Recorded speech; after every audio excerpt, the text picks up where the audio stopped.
ಅದರಲ್ಲೂ ಉತ್ತರ ಕರ್ನಾಟಕದೊಳಗ ಬಸವ ಪುರಾಣವನ್ನ, ಬಸವ ಪರಂಪರೆಯನ್ನ, ವಚನ ಸಾಹಿತ್ಯವನ್ನ ಅತಿ ಹೆಚ್ಚಿನ ರೀತಿಯಲ್ಲಿ ಹಳ್ಳಿಗೆ ಹೋಗಿ, ಪಟ್ಟಣಕ್ಕೆ ಹೋಗಿ ಒಂದೊಂದು ತಿಂಗಳ ಪುರಾಣ ಮಾಡಿ ಇವತ್ತ ಬಸವಣ್ಣನವ್ರ ಬಗ್ಗೆ, ವಚನ ಸಾಹಿತ್ಯದ ಬಗ್ಗೆ ಅತಿ ಉತ್ತಮವಾಗಿರ್ತಕ್ಕಂಥ ಪುರಾಣ ನೀಡಿದಲ್ಲಿ ಮೊದಲಿಗರು ಅಂತಂದ್ರ ಅದು ನಮ್ಮ ಮನಕವಾಡದ ಪೂಜ್ಯರಂತ ಈ ಸಂದರ್ಭದಲ್ಲಿ ನಾನು ಬಹಳ ಹೆಮ್ಮೆ ಅಂತ ಹೇಳಕ್ ಇಷ್ಟಪಡ್ತೀನಿ.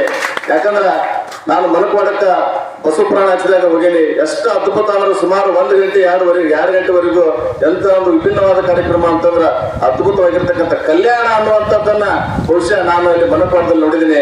ಅದೇ ಪ್ರಕಾರವಾಗಿ ಆ ವರ್ಷ ಇಲ್ಲಿ ಗದಗಿನಲ್ಲಿ ಹಾಯಕೆರೆ ಮಠದಲ್ಲಿ ಬಸವ ಪುರಾಣ, ಎಷ್ಟು ಅದ್ಭುತ ಬಸವ ಪುರಾಣ ಅಂತಂದ್ರ ಅದನ್ನ ಕೇಳಕ ನಿಜವಾಗ್ಲೂ ಎಷ್ಟು ಆನಂದಕ್ಕಿಂತಂದ್ರೆ ಅಷ್ಟು ಅವ್ರ ಬಾಯಿಂದ ಆ ವಾಣಿಗಳನ್ನು ಕೇಳಬೇಕು. ವಚನ ಸಾಹಿತ್ಯ, ನಮ್ಮ ಕನ್ನಡ ನಾಡು, ನಮ್ಮ ಕನ್ನಡ ಭಾಷೆ ಬಗ್ಗೆ ಆ ಒಂದು ಪರಂಪರೆಯನ್ನ ಮುನ್ನಡೆಸ್ಕೊಂಡು ಹೋಗುವಂತ ಕೆಲಸ ಆ ಪೂಜೆಯಿಂದ ನಿಜವಾಗ್ಲೂ ಇವತ್ತಿನ ದಿನಮಾನಗಳಲ್ಲಿ ಆಗ್ತಾ ಇದೆ. ಅದು ಹಿಂದೆಂದಿಗೂ ಸಾಕ್ಬೇಕಂತ ಮಹಾಸೇನೆ ಈ ವೇದಿಕೆ ಮುಖಾಂತರ ಈ ಸಂದರ್ಭದಲ್ಲಿ ನಮ್ಮ ಚಿಕ್ಕನಗೌಡ ಗ್ರಾಮದ ಪರವಾಗಿ ಹೇಳ್ತಾ ಅವರಿಗೆ ತುಂಬ ಹೃದಯದ ಭಕ್ತಿಪೂರ್ವಕ ಅಭಿನಂದನೆಗಳನ್ನ ಅವರ ಪಾದಾರಂಭಕ್ಕೆ ನಾನು ಅರ್ಪಿಸಿ, ಪೂಜರಿಗೆ ಮೊದಲಿಗೆ ಮಾತನಾಡಿದಂತಹ ಶ್ರೇಷ್ಠ ಹಿರೇಮಠರವರಿಗೆ ಈಗ ಹಿರೇಮಠದ ಪೂಜ್ಯರು ಸನ್ಮಾನವನ್ನ ನೆರವೇರಿಸಬೇಕು. ಶ್ರೀ ಶ್ರೇಷ್ಠ ಹಿರೇಮಠರವರಿಗೆ ಸನ್ಮಾನವನ್ನ ಹಿರೇಮಠದ ಪೂಜ್ಯರಾಗಿರ್ತಕ್ಕಂತಹ ಬಸಯ್ಯನವರು ನೆರವೇರಿಸಬೇಕು.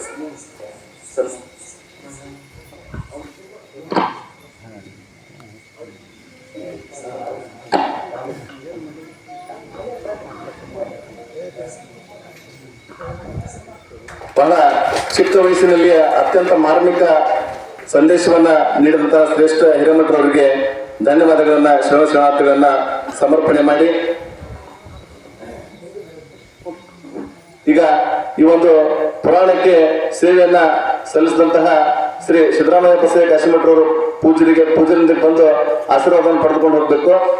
ಹಾಗೂ ನಿಜಲಿಂಗಪ್ಪ ಪಕ್ಕೀರಪ್ಪ ಕಿತ್ತೂರವರು ಬರಬೇಕು, ಶ್ರೀ ಶಿವನಗೌಡ ರುದ್ರಗೌಡ ಗೌಡರವರು ಬರಬೇಕು, ಶ್ರೀ ಶರಣಯ್ಯ ವಿರಕ್ತ ಮಠ್, ಗಂಗನಗೌಡ ಶಂಕರಗೌಡ ಪಾಟೀಲ್, ಸೋಮಪ್ಪ ದುಂದೂರ್, ವಿರೂಪಾಕ್ಷಗೌಡ ಬಸನಗೌಡ ಗೌಡರ್, ಫಕೀರ್ ಸಾಬ್ ನದಾಬ್, ಸೋಮಶೇಖರ್ ಹಳ್ಳಿಗೇರಿ, ಶ್ರೀ ಗೋವಿಂದ ರೆಡ್ಡಿ ಹನುಮರೆಡ್ಡಿ ಅಪ್ಸೂರ್, ಬಸವರೆಡ್ಡಿ ಶಿವರೆಡ್ಡಿ ಅಪ್ಸೂರ್, ಶ್ರೀ ಆರ್ ವಿ ಬಂಟ್ವಾಳ ಗುರುಗಳು, ಶ್ರೀ ಅಂದಾನಗೌಡ ಸೋಮನಗೌಡ ಗೌಡರ್, ಅಂದಾನಗೌಡ ಶಾಂತಗೌಡ ಗೌಡರ್, ಶ್ರೀ ಶರಣ ಬಸವೇಶ್ವರ ಭಜನಾ ಸಂಘ, ಶ್ರೀ ಉಮೇಶ್ ದುಂದೂರ್, ಬಸವರಾಜ್ ವಿರಕ್ತ ಮಠ, ಶ್ರೀ ಸುರೇಶ್ ವಿರಕ್ತ ಮಠ, ರುದ್ರಪ್ಪ ಪತ್ತಾರ್, ದಯವಿಟ್ಟು ಹೇಳಿದಂತ ಹೆಸರನ್ನ ಹೇಳಿದಂಥವ್ರು ದಯಮಾಡಿ ಬೇಗನೆ ಬಂದು ಪೂಜೆಯಿಂದ ಆಶೀರ್ವಾದವನ್ನು ಪಡೆದುಕೊಂಡು ಹೋಗ್ಬೇಕಂತ ವಿನಂತಿಯನ್ನು ಮಾಡ್ಕೊಳ್ತೀನಿ.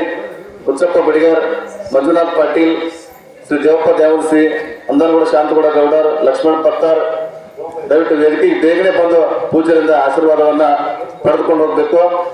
ಇವರ ಜೊತೆಗೇನೆ ನಮ್ಮ ಚಿಕ್ಕನಗೌಡ ಗ್ರಾಮದ ಎಲ್ಲ ಸದ್ಭಕ್ತರು 5 ರೂಪಾಯಿನ 10 ರೂಪಾಯಿಂದ ಹಿಡ್ಕೊಂಡು 20 ರೂಪಾಯಿಂದ ಹಿಡ್ಕೊಂಡು 51 ರೂಪಾಯಿ, 101 ರೂಪಾಯಿ, 1001 ರೂಪಾಯಿ, 5001 ರೂಪಾಯಿ ಕಾಣಿಕೆಗಳನ್ನ ಕೊಡುವುದರ ಮುಖಾಂತರವಾಗಿ ಈ ಒಂದು 11 ದಿವಸಗಳ ಪುರಾಣ ಪ್ರವಚನವನ್ನು ಯಶಸ್ವಿಯಾಗಿ ನೆರವೇರಿಸಿದ್ರ ಅಂತ ಈ ಸಂದರ್ಭದಲ್ಲಿ ಹೇಳಬಹುದು.